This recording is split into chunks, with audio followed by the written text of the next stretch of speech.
নমস্কার বন্ধুরা, কেমন আছো সবাই? Welcome to my channel housewife Lalita.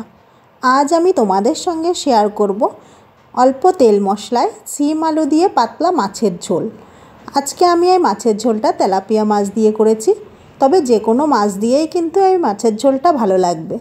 তাহলে চলো দেখে নিই আজকে আমি এই মাছের ঝোলটা কিভাবে রান্না করলাম।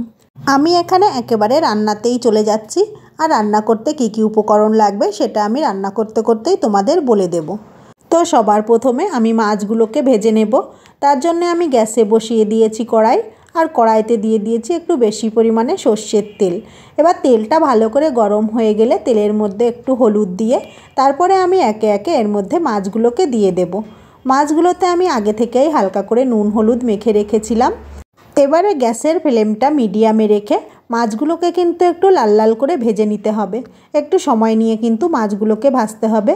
আর মাছগুলো ভাজার সময় অবশ্যই কিন্তু তেলটা একটু বেশি করে দেবে, না হলে কিন্তু মাছটা ভালো ভাজা হয় না আর টেস্টটাও এত ভালো আসে না।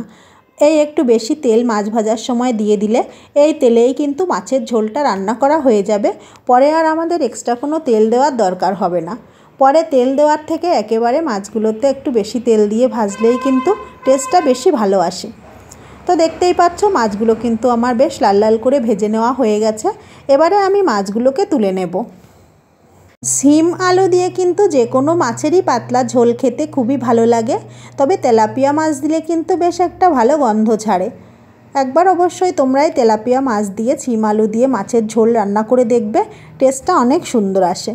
মাছগুলো সব তুলে নেওয়া হয়ে গেলে এবারে ওই তেলের মধ্যেই আমি ফোড়নের জন্য দিয়ে দিয়েছি দুটো শুকনো লঙ্কা আর একটু পাঁচফোড়ন। তেলাপিয়া মাছ যে কোনো সবজি দিয়েই রান্না করা হোক না কেন, ফোড়নে যদি একটু পাঁচফোড়ন দেওয়া হয় তাহলে স্বাদ গন্ধ দুটোই কিন্তু বেড়ে যায়। একবার অবশ্যই ট্রাই করে দেখবে। এবারে ফোড়নটা একটু ভেজে নেওয়া হয়ে গেলে তারপরে আমি ওর মধ্যে দিয়ে দেব কেটে রাখা আলুগুলো। আমি এখানে দুটো মিডিয়াম সাইজের আলু একটু পাতলা পাতলা করে আর একটু লম্বা লম্বা করে কিন্তু কেটে নিয়েছি। তোমরা দেখে নিশ্চয়ই বুঝতে পারছো। এবারে এই আলুগুলোকে কিন্তু আগে একটু খুব ভালো করে ভেজে নিতে হবে। তারপরে আমরা এর মধ্যে শিম অ্যাড করব। শিম ভাজা হতে কিন্তু খুব বেশি সময় লাগে না, আর শিমটা ভাজারও কিন্তু খুব বেশি দরকার হয় না। তার জন্য আলুটাকে আগে একবার খুব ভালো করে ভেজে নিয়ে তারপরে কিন্তু এর মধ্যে শিম অ্যাড করবে। তো তোমরা দেখে নিশ্চয়ই বুঝতে পারছো আলুগুলোকে আমার খুব ভালো করে ভেজে নেওয়া হয়ে গেছে। তারপরে এর মধ্যে আমি দিয়ে দিয়েছি শিমগুলোকে, আর দিয়েছি ঝাল অনুযায়ী কাঁচা লঙ্কা। তোমরা যে যেমন ঝাল খেতে পছন্দ করবে সেই অনুযায়ী দিয়ে দেবে। শিম আর কাঁচা লঙ্কা দেওয়ার পর আলুর সাথে আরও 2-1 মিনিট মতো ভেজে নিয়ে তারপরে আমি এর মধ্যে দিয়ে দিয়েছি পরিমাণ মতো নুন আর হলুদ গুঁড়ো। নুন আর হলুদ গুঁড়োটা আমি এখানে একেবারেই দিয়ে দিয়েছি। জল দেওয়ার পরে কিন্তু আমার আর কোনো নুন হলুদ দেওয়ার দরকার হবে না। তোমাদের বুঝতে অসুবিধা হলে তোমরা পরেও দিতে পারো। এবারে আমি এর মধ্যে দিয়ে দিয়েছি অল্প একটু জিরে গুঁড়ো। পুরো রান্নাতে আমি কিন্তু এই অল্প একটু জিরে গুঁড়োই শুধু ব্যবহার করলাম। আমি কিন্তু এখানে আর কোনো রকম গুঁড়ো মশলা ব্যবহার করব না। এবারে জিরে গুঁড়োটা শিম আলুর সাথে একবার ভালো করে মিশিয়ে নিয়ে তারপরে আমি এর মধ্যে দিয়ে দেব মাছগুলো। জিরে গুঁড়ো দেওয়ার পরে কিন্তু আর খুব বেশিক্ষণ কষানোর দরকার নেই, কেননা জিরের গুঁড়োটা তাহলে পুড়ে যেতে পারে। শুধু একবার একটু মিশিয়ে নিলেই হয়ে যাবে। তারপরে আমি মাছগুলোকে দিয়ে এখানে দিয়ে দেব পরিমাণ মতো জল। তোমরা যে যেমন ঝোল পছন্দ করবে সেই অনুযায়ী জল কিন্তু এখানে দিয়ে দেবে। জলটা দিয়ে একবার ভালো করে নেড়েচেড়ে মিশিয়ে দেব, যাতে সব মশলাটা ভালো করে মিশে যায় জল আর মাছের সঙ্গে। তারপরে আমি ঢাকনা বন্ধ করে রেখে দেব যতক্ষণ না পর্যন্ত শিম আলুগুলো পুরোপুরি সেদ্ধ হয়ে যায়। 3-4 মিনিটের মধ্যেই কিন্তু শিম আলুগুলো পুরোপুরি সেদ্ধ হয়ে যাবে। তো ফিরে এলাম 3-4 মিনিট পরে। ঢাকনাটা খুলে তোমরা দেখতেই পাচ্ছ ঝোলের কালারটা কত সুন্দর এসেছে।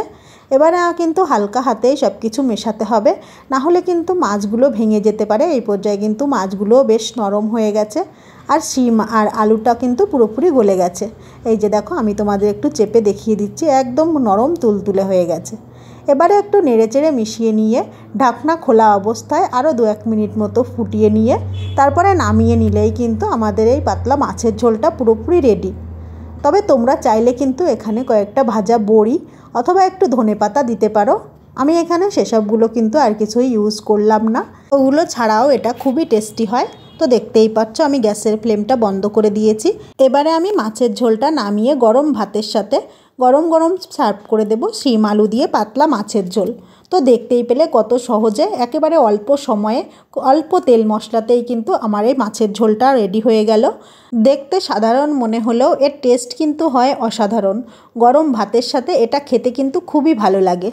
তো বন্ধুরা, আজকের ভিডিওটা তাহলে এখানেই শেষ করছি। ভিডিওটা কেমন লাগলো সেটা লাইক আর কমেন্টের মাধ্যমে জানাতে ভুলবে না।